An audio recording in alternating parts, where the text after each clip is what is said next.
તો સ્થાનિક સ્વરાજની ચૂંટણીઓ માટે ભાજપ એક્શન મોડમાં આવ્યું છે। ગીર સોમનાથ જિલ્લામાં આજથી 2 દિવસ માટે 6 પ્રદેશ નિરીક્ષકો દ્વારા સેન્સ પ્રક્રિયા હાથ ધરવામાં આવશે, જેના માટે જિલ્લાને વેરાવળ અને ઉના એમ 2 ઝોનમાં વહેંચવામાં આવ્યા છે। જિલ્લા પંચાયત, 6 તાલુકા પંચાયત અને 4 નગરપાલિકાની બેઠકો માટે કાર્યકરો પોતાના બાયોડેટા સાથે દાવેદારી નોંધાવશે। જિલ્લા પ્રમુખ ડોક્ટર સંજય પરમારે આ વખતે યુવા કાર્યકરોને વધુ પ્રાધાન્ય આપવાની જાહેરાત કરી છે, જેના પગલે ટિકિટ મેળવવા ઈચ્છતા ઉમેદવારોમાં ભારે ઉત્સાહ જોવા મળી રહ્યો છે।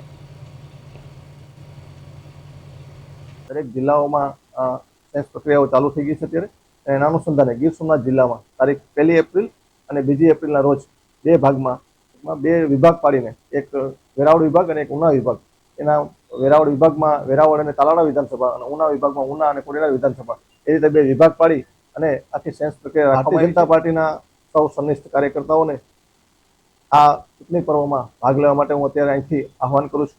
ક્યાંય પણ ભારતીય જનતા પાર્ટીનો કાર્યકર્તા જે અત્યાર સુધી પાર્ટીના કાર્યમાં દોડતો રહ્યો છે એને ક્યાંય રહી ન જાય એના માટેની આ એક સેન્સ પ્રક્રિયા હોય છે। એમાં પ્રદેશમાંથી બંને વિભાગમાં 3 નિરીક્ષકો આવવાના છે અને એ ઉમેદવારોને જે દાવેદારી કરવાના છે એમને સાંભળશે અને પછી એ આખું પ્રદેશમાં નિર્ણય લે અને છેલ્લે ઉમેદવારીનો નામો એ પ્રદેશમાંથી ડિક્લેર કરવામાં આવશે।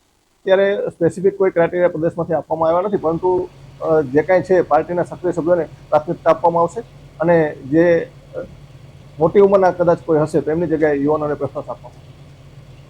સ્થાનિક સ્વરાજ્યની ચૂંટણીને લઈને ખેડા જિલ્લા ભાજપ દ્વારા ઉમેદવારોની પસંદગી માટે સેન્સ લેવાની પ્રક્રિયા હાથ ધરાઈ છે। આ દરમિયાન મોટી સંખ્યામાં દાવેદારો ઉપસ્થિત રહ્યા હતા। નડિયાદ મહાનગરપાલિકાના વોર્ડ નંબર 1 થી 6 ના ઉમેદવારો માટે સેન્સ લેવામાં આવી હતી, જેમાં મહિલા મોરચાના પ્રદેશ પ્રમુખ અંજુબેન વેકરિયા, પ્રદેશ કારોબારી સદસ્ય મારુતિસિંહ અટોદરિયા, પ્રદેશ ચૂંટણી સમિતિના સદસ્ય શિલ્પેશ દેસાઈ નિરીક્ષક તરીકે હાજર રહ્યા હતા, જ્યારે તાલુકા અને જિલ્લા પંચાયતની બેઠકો માટે પણ સેન્સ પ્રક્રિયા હાથ ધરાઈ હતી। જિલ્લા પંચાયતમાં આવતી ઠાસરા તાલુકાની 5 બેઠક અને ગળતેશ્વર તાલુકાની 3 બેઠક માટે પણ ઉમેદવારોની સેન્સ પ્રક્રિયા પૂર્ણ કરવામાં આવી છે।